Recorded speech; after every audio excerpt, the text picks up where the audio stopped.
Good evening. Here is my midterm exam, part 1.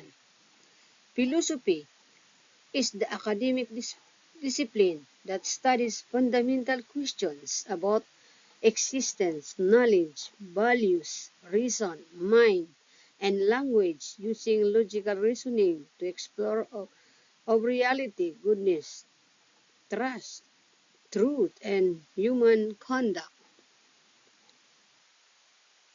Education equips individuals with tools necessary to navigate life and contribute to society. It is not only about transmitting information but also about fostering critical thinking and personal growth.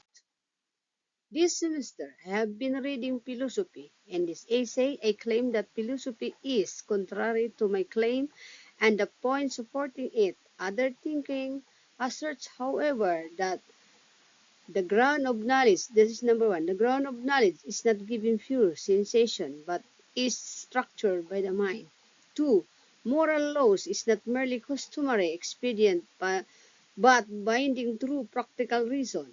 And three, aesthetic judgment involves purposiveness that is not reducible to subjective preference. To those points, I answer that, as stated in our reading and discussed in class, first, the mind contributes to the structures of experience through innate forms of intuition and categories, making the condition for possible experience universal rather than arbitrary.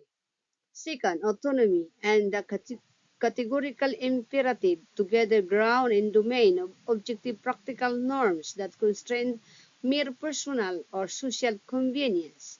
And third, judgments of beauty and sublimity reveal shared capacities of judgment that, while rooted in the subject, aim at communicable standard, thereby linking individual experience to universal principle. Thus, the Kantian framework preserves the dignity of rational agents, clarifies the limits of what can be known, and offers a normative basis for critique and reform in both epistemology and ethics.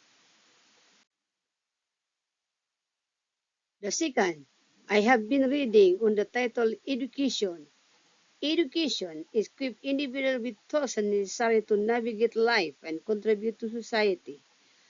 Okay. In this essay, I claim that education is contrary to my claim and the points of supporting it.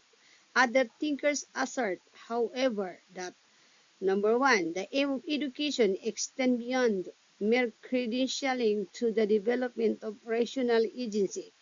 Two, the social and moral dimensions of education are inseparable from the cultivations of autonomy and civic responsibility. Three, the value of education lies not only transmitter knowledge, but in the formations of judgment and character. To those points, I answer that, as stated in our readings and discussed in class.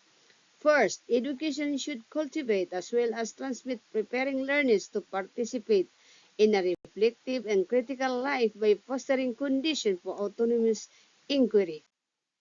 Second, education must attend to the social good and justice, ensuring equitable access and support that enable all students to exercise their autonomy.